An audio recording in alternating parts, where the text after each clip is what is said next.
Bom dia, bom dia, bom dia. Bom dia, Israel. Beleza?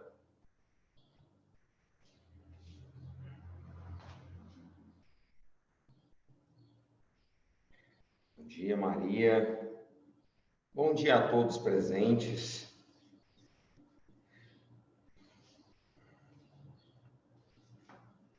Esperando o pessoal entrar, né? Para a gente.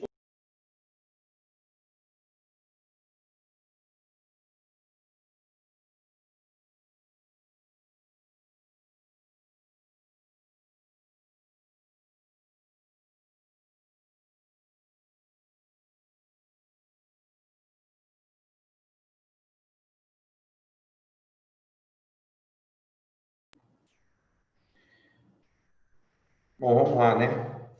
Pessoal, esse encontro, né?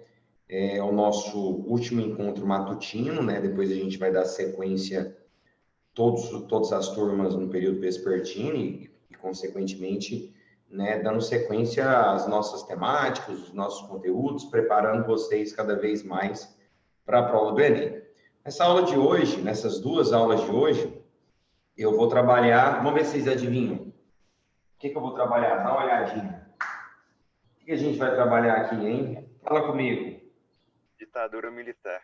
A ditadura militar. Na aula da semana passada, a gente parou em João Goulart. Foi João Goulart ou Jânio Quadros? Foi João Goulart, não foi? Acho que foi, João Goulart. João Goulart. Vou abrir aqui o slide, que aí vocês vão identificar, ó. Vocês vão identificar onde a gente parou certinho. Deixa eu abrir aqui. Ok. Bom, as reformas de base de João Goulart nós trabalhamos na semana passada, não trabalhamos? Sim, trabalhou. Perfeito. As reformas de base de João Goulart, vulgo Jango, ameaçavam a classe média, ameaçavam a elite brasileira. João Goulart já tinha aprovado a criação do 13º salário. O 13º salário incomodava a elite industrial, a burguesia brasileira, porque eram eles que deveriam pagar esse 13º salário. Fora isso, as reformas de base, como assim reformas de base? Olha só, reforma agrária, reforma fiscal, reforma educacional, reforma bancária, ele queria diminuir os lucros dos bancos brasileiros, reforma eleitoral, as reformas de base de João Goulart, as propostas de reformas de base, ameaçavam a elite industrial, ameaçavam a elite agrária, porque ele propunha fazer uma reforma agrária, ameaçavam até a classe média brasileira. João Goulart incomodava a classe média brasileira, a burguesia brasileira, a elite agrária, a elite industrial, ele incomodava a UDN, ele incomodava os militares, ele incomodava o PSD, Partido Social Democrata, e o mais importante, ele incomodava os Estados Unidos. João Goulart se tornou uma ameaça dentro da América Latina, em especial na América do Sul, porque ele tinha um estilo de governo de esquerda, trabalhista. Para os Estados Unidos, João Goulart iria implantar uma ditadura socialista no Brasil. Imagine, a maior república da América do Sul implantando uma ditadura socialista em coligação à União Soviética. Vale lembrar que João Goulart já tinha sido acusado de um suposto treinamento comunista na China, promovido por Mao Tse-tung. Lembra que quando eles assumiram o governo em 61, Jânio Quadros, que ainda era o presidente, enviou João Goulart para a China. E ele foi acusado de ter passado por um suposto treinamento comunista. Ele ficou lá durante 2 meses. A grande verdade, meus queridos, é que João Goulart se tornou uma ameaça para a elite brasileira, para os Estados Unidos, para a elite agrária, para a elite industrial. E agora o próximo passo era derrubar o seu governo. O próximo passo dessa elite e do próprio Estados Unidos era derrubar o governo de João Goulart. E tudo piorou quando João Goulart começou a fazer alguns comícios na Central do Brasil. Qual era o sentido desses comícios? Qual era o propósito desses comícios? Buscar apoio popular, igual ele fez no plebiscito, para suas reformas de base. João Goulart começa a promover uma série de comícios. Detalhe, a Central do Brasil transitava diariamente, passava pela Central do Brasil diariamente, cerca de 1 a 2 milhões de pessoas, trabalhadores, representantes da classe trabalhadora. E lá ele discursava para esses trabalhadores, ele discursava suas reformas de base, prometendo uma reforma agrária, prometendo uma reforma educacional, prometendo uma reforma tributária, promovendo uma reforma bancária. E a população começa a se agradar de suas propostas. É aí que a elite, em contrapartida aos comícios de João Goulart, vai promover o medo de João Goulart implantar uma ditadura socialista. Temiam o socialismo. O mundo vivia a Guerra Fria. Os Estados Unidos temiam o socialismo. A elite brasileira temia o socialismo. Nesse contexto da Guerra Fria, o nosso atual presidente tinha supostamente, passado por um treinamento comunista na China e tentava promover reformas de base. E, gente, geralmente, reformas de base são promovidas por governos de esquerda, por governos marxistas, por governos socialistas. A UDN e o PSD se uniram para derrubar o governo de João Goulart. Os militares se uniram para derrubar o governo de João Goulart. Todos eles acusavam João Goulart de comunismo. Todos eles acusavam João Goulart de tentar implantar uma ditadura socialista no Brasil. As classes conservadoras, a elite agrária, a elite industrial, a burguesia brasileira, todos acusavam João Goulart de fato tentar implantar uma ditadura socialista no Brasil. E aí, gente,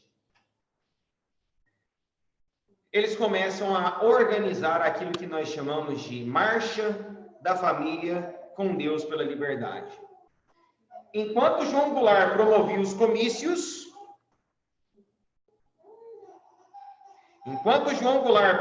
comícios, a elite brasileira organizava a Marcha da Família com Deus pela Liberdade. O que foi a Marcha da Família com Deus pela Liberdade? Organizada em março de 1964. O que foi, Calef, a Marcha com Deus pela Liberdade? Marcha, uma caminhada, uma marcha com Deus, com membros da Igreja Católica, clérigos, membros da Igreja Católica, padres, bispos, arcebispos, cardeais, monges. A Marcha da Família com Deus pela Liberdade foi composta por membros da Igreja Católica, por militares, pela classe média, pela burguesia, pela elite agrária, pela elite industrial. A Marcha da Família com Deus acontece principalmente nas cidades de São Paulo, Rio de Janeiro, a capital brasileira. Vai compor milhares de pessoas nas ruas pedindo a renúncia do governo de João Goulart. Mas de que forma que a Marcha da Família com Deus pela Liberdade possibilitou o golpe militar, Calef? Eu costumo dizer nas minhas aulas que a Marcha da Família com Deus pela Liberdade legitimou, escute, legitimou o golpe militar, possibilitou o golpe militar, a implantação do golpe militar, a organização do golpe militar. Porque a marcha da família com Deus pela liberdade em São Paulo, no Rio de Janeiro, em Minas Gerais, deu apoio aos militares a promoverem o golpe. Estima-se que só na cidade de São Paulo, a Marcha da Família com Deus pela Liberdade tinha aproximadamente 500 mil pessoas.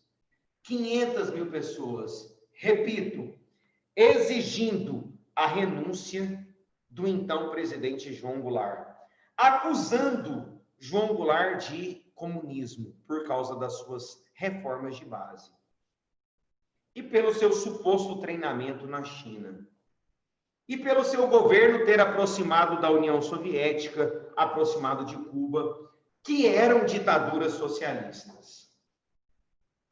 João Goulart, do Rio de Janeiro, pega um avião presidencial e vai para a cidade de Brasília. Lá em Brasília, o exército já articulava prender o presidente João Goulart. Ele reúne a sua família na capital brasileira, na cidade de Brasília, vai para Porto Alegre, acreditando que em Porto Alegre ele teria apoio político, porém ele também não teve apoio político. Logo em seguida, João Goulart pega o primeiro voo para o Uruguai. Em um avião particular, ele vai então para o Uruguai, aonde ele vai para o exílio.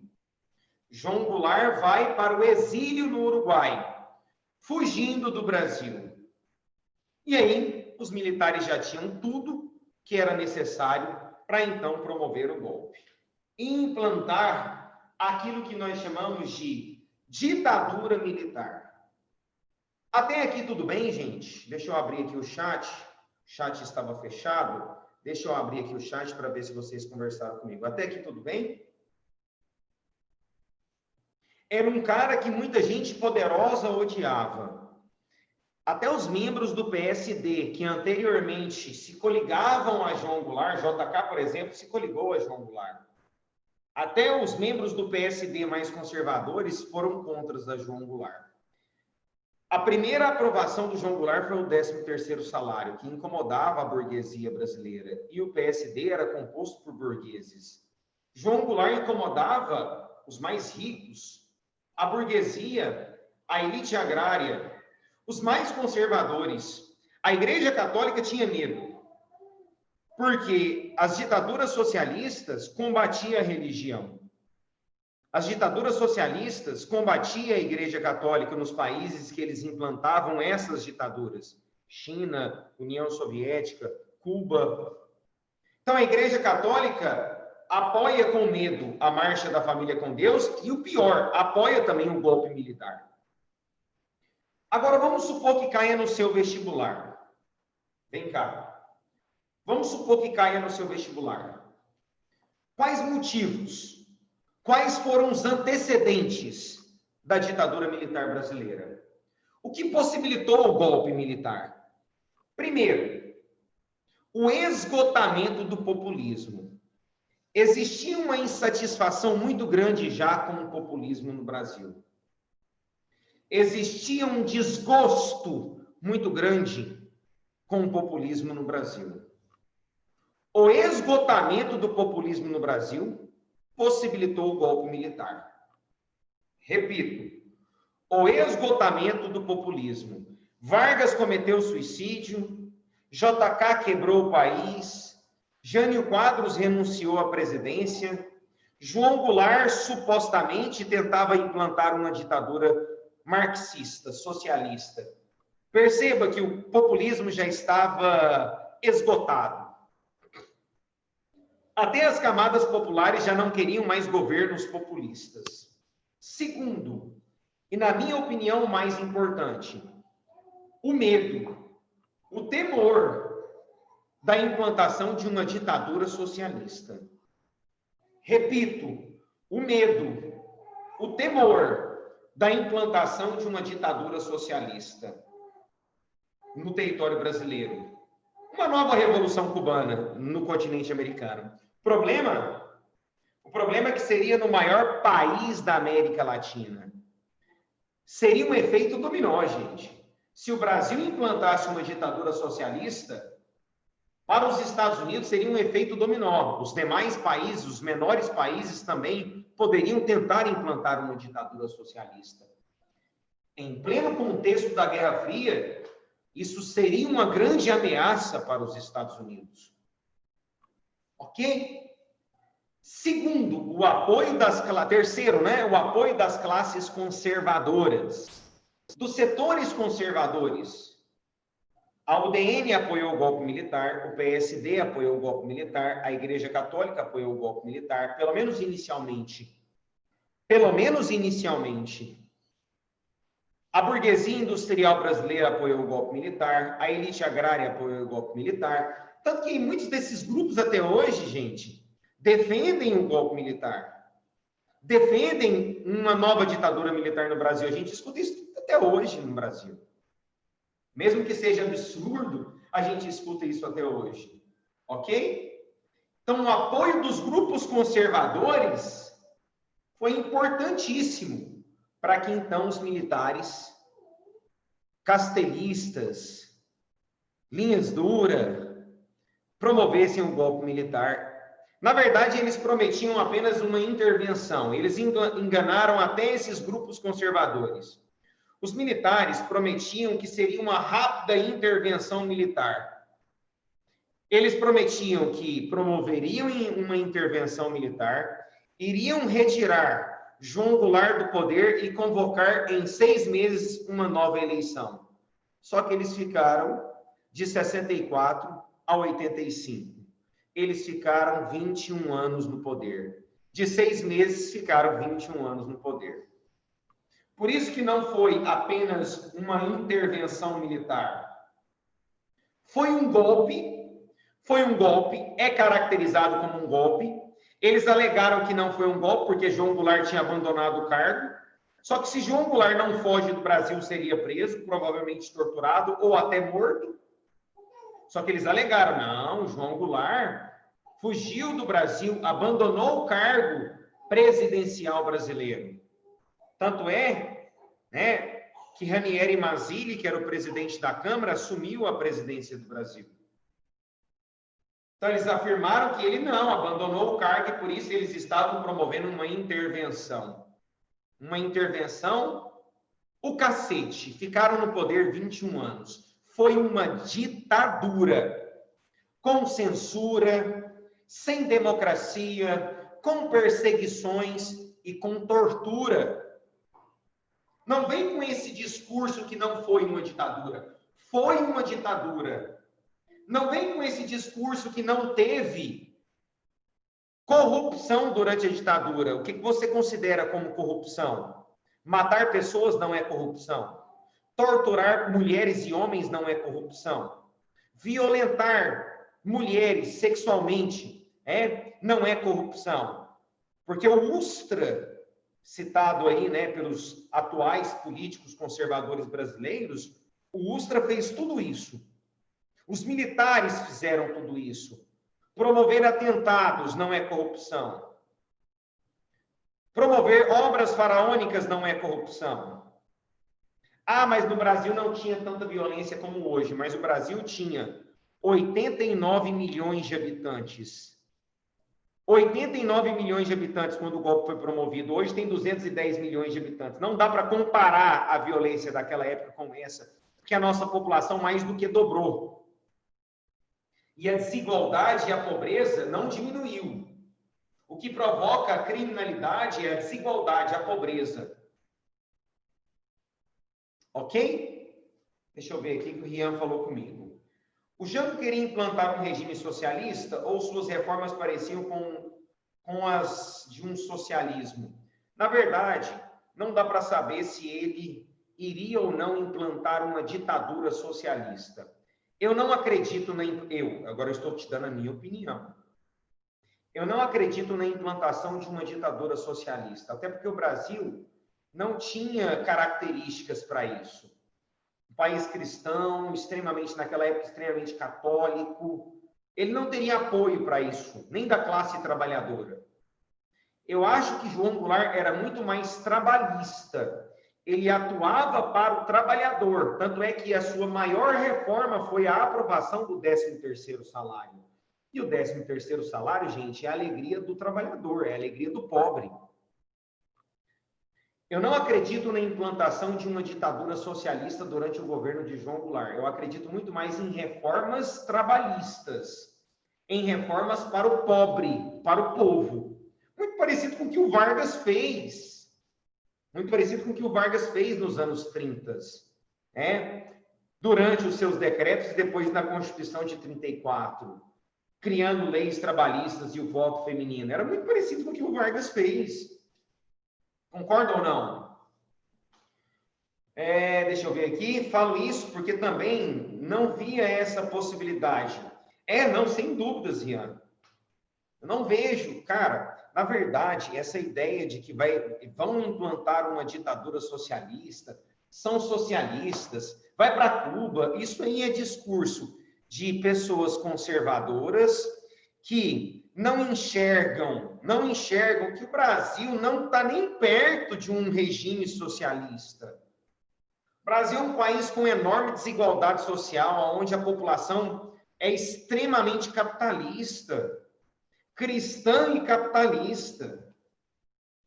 Fala que o governo, por exemplo, eles faziam muito esse discurso, que o governo do Lula era um governo de esquerda. Que de esquerda, cara? Nunca os empresários ficaram tão ricos como durante o governo do Lula, Luiz Inácio Lula da Silva. A nossa economia cresceu radicalmente durante o governo. O Lula e a sua própria família ficaram ricos. Tinha governo de esquerda. A verdade é essa, gente. A verdade é essa, entende? Mas esse discurso, ele é muito presente no Brasil sempre quando querem derrubar um governo. Ou quando não possuem argumentos para um debate. Aí eles falam, vai para a Venezuela, vai para Cuba. Não há argumentos para uma discussão política, um debate racional. Entende? Aqui no Brasil sempre foi assim. Em 64 falaram, existe uma ameaça comunista, por isso vamos promover o golpe. Eu vou te falar mais. Existiam tropas da Marinha dos Estados Unidos no litoral brasileiro prontas para um golpe, caso os militares fracassassem. Existia, então, uma força externa também, pressionando os militares a promover esse golpe e implantar essa ditadura. Entendem? E a ditadura foi implantada. João Goulart foge do país. Muitos grupos conservadores apoiam e os militares promovem um golpe. E eu te digo, muitos apoiaram os militares. Olha o Grupo Votorantim. O Grupo Votorantim é um banco, são grandes empresas, principalmente o Banco Votorantim. Olha o que eles disseram. Deixa eu aumentar aqui para poder ler para vocês. Olha o que o Grupo Votorantim dizia.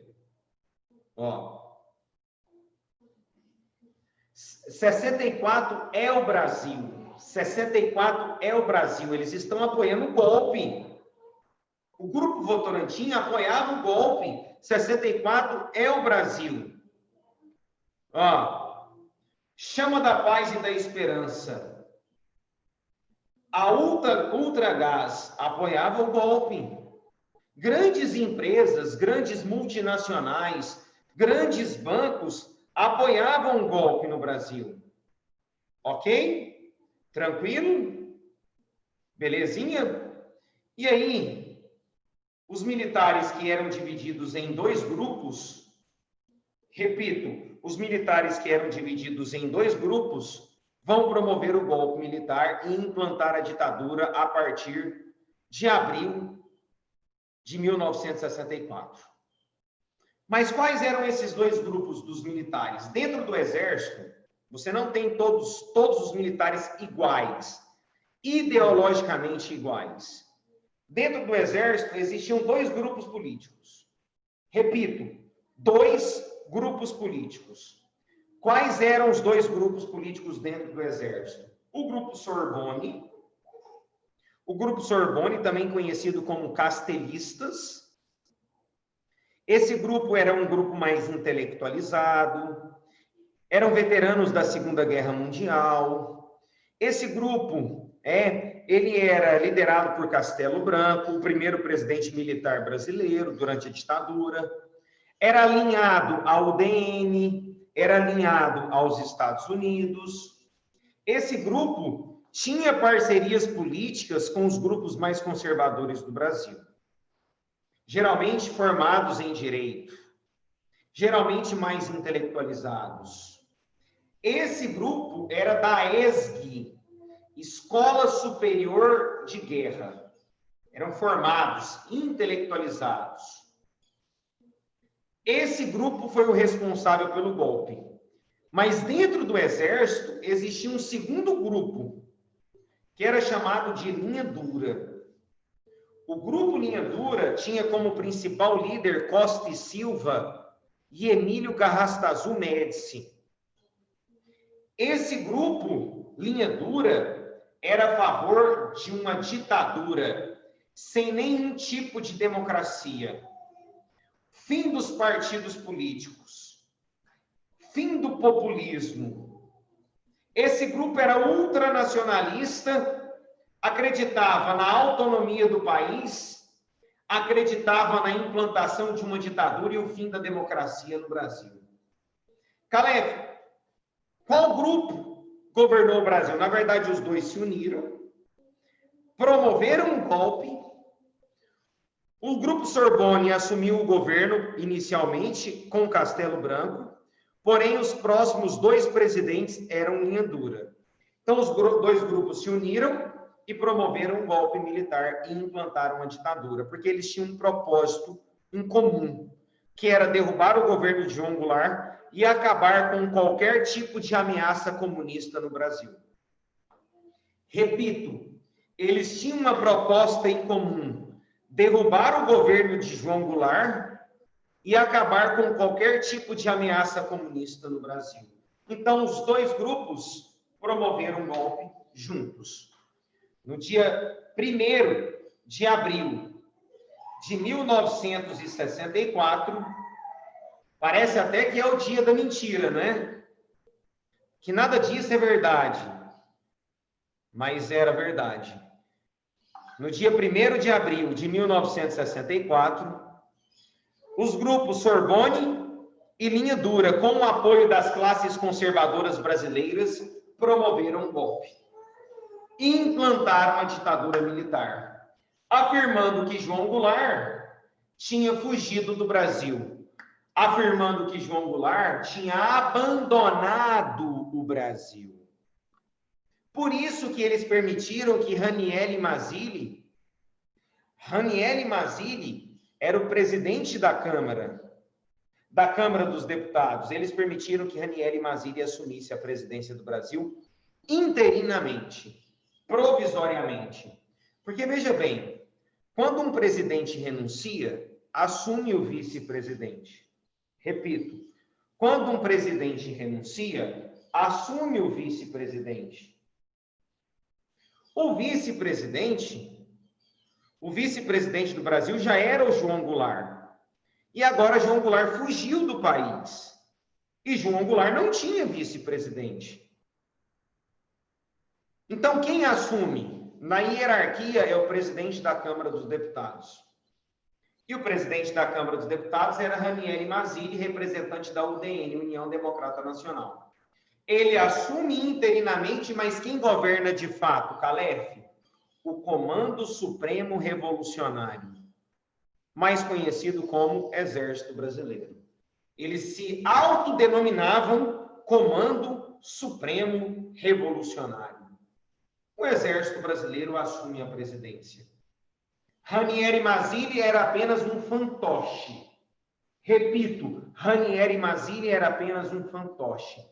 Quem governava de fato a partir do dia 1 de abril de 1964, indiscutivelmente, era o Exército Brasileiro. que se autodenominava como Comando Supremo Revolucionário. Eles afirmavam que estavam promovendo uma revolução. Pois eu te digo, estavam implantando uma ditadura. Uma ditadura. Caleb, posso considerar uma ditadura fascista? Não. A ditadura militar brasileira, também conhecida como ditadura civil-militar brasileira, ela foi de fato uma ditadura civil. Como assim uma ditadura civil? Tinha no governo militares e civis, por isso, civil-militar, ou militar-civil. Ok? Porque tinha de fato no governo militares e civis. Como assim? Os presidentes eram militares, mas muitos deputados e senadores eram civis. Eles estavam enganando os olhos externos, como se o Brasil fosse uma democracia, permitindo que civis também ficassem na política. Mas geralmente eram civis que apoiavam a ditadura militar. E eles afirmavam que estavam promovendo uma revolução, mas na verdade estavam implantando uma ditadura. Não pode ser considerada uma ditadura fascista, mas possui características fascistas. Possuía características fascistas. Centralização política, autoritarismo, possuía algumas censura dos meios de comunicação, perseguição, tortura, isso tudo eram características fascistas. Mas não pode, repito, ser considerado uma ditadura fascista. Ok? Ok? No dia 9 de abril de 1964, foi criado, então, o primeiro ato institucional. Nós conhecemos como AI-1, Ato Institucional de número 1. O primeiro ato institucional brasileiro, o AI-1, tinha várias características, mas a principal. Eu vou dar para vocês as principais características de cada ato institucional. O AI-1, o ato institucional de número 1, determinava eleições indiretas para presidente. Essa é a principal característica. Caleb, mas e as demissões de funcionários públicos ligados ao antigo governo? Também. E as demissões de deputados e senadores? Cassar os mandatos de deputados e senadores que eram ligados ao antigo governo? Também. E as prisões dos opositores? O AI-1 permitia tudo isso. Prisões de opositores, cassações de mandatos de políticos ligados ao antigo governo, demissões de funcionários públicos ligados ao antigo governo, funcionários públicos concursados eram demitidos. Mas a principal característica do AI-1 era as eleições indiretas para presidente. Significa que durante toda a ditadura militar nós não tivemos uma eleição direta. Uma eleição direta. Gente, deixa eu só ver aqui. Não é? Eu não parei. Se tem alguma pergunta no chat, desculpa. Não tem nenhuma. Tem alguma pergunta? Alguma dúvida? Alguma dúvida, sim ou não? Tranquilex. Então, continuando, né? Eu vou voltar aqui, vou maximizar, porque é melhor, né? Parece que fica melhor para a gente ver. Depois, se vocês quiserem, eu posso estar mandando esse slide para vocês, tá bom? Eu mando para vocês, uma boa. Vocês podem saborear esse slide aí, estudar por ele, fiquem à vontade, tudo bem? Preparei para vocês mesmo, tá? Então, principal característica do AI-1, eleições indiretas para presidente. E aí nós teremos nosso primeiro presidente militar brasileiro, que vai ser justamente o Castelo Branco. Aqui eu coloquei essa charge, aqui, só para vocês identificarem os 5 presidentes militares. Castelo Branco é conhecido como presidente durante a ditadura militar mais intelectualizado. Castelo Branco era membro do antigo movimento tenentista, lá da década de 20, era da ESG, tinha associações à UDN, tinha parcerias políticas com a UDN, tinha ligações com os Estados Unidos, era formado em Direito, né? Era veterano da Segunda Guerra Mundial, por isso que o grupo Sorbonne também era chamado de castelistas, porque eram liderados por Castelo Branco. Ele era chamado como presidente de boa. De todos os militares, ele era o de boa. Imagine só o resto, hein? Imagine só o resto, porque ele fez os atos institucionais. O Costa e Silva é o primeiro presidente em linha dura. É o começo das torturas. É o começo das prisões. É o começo das perseguições. Olha o dedinho para ele. Mas o pior presidente é o Médici. Emílio Garrastazu Médici.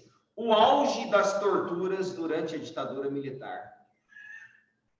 A utilização do ato institucional de número 5, que determina o fim do habeas corpus e permite a prisão de qualquer pessoa sem direito à defesa, qualquer pessoa que fosse considerado comunista no Brasil.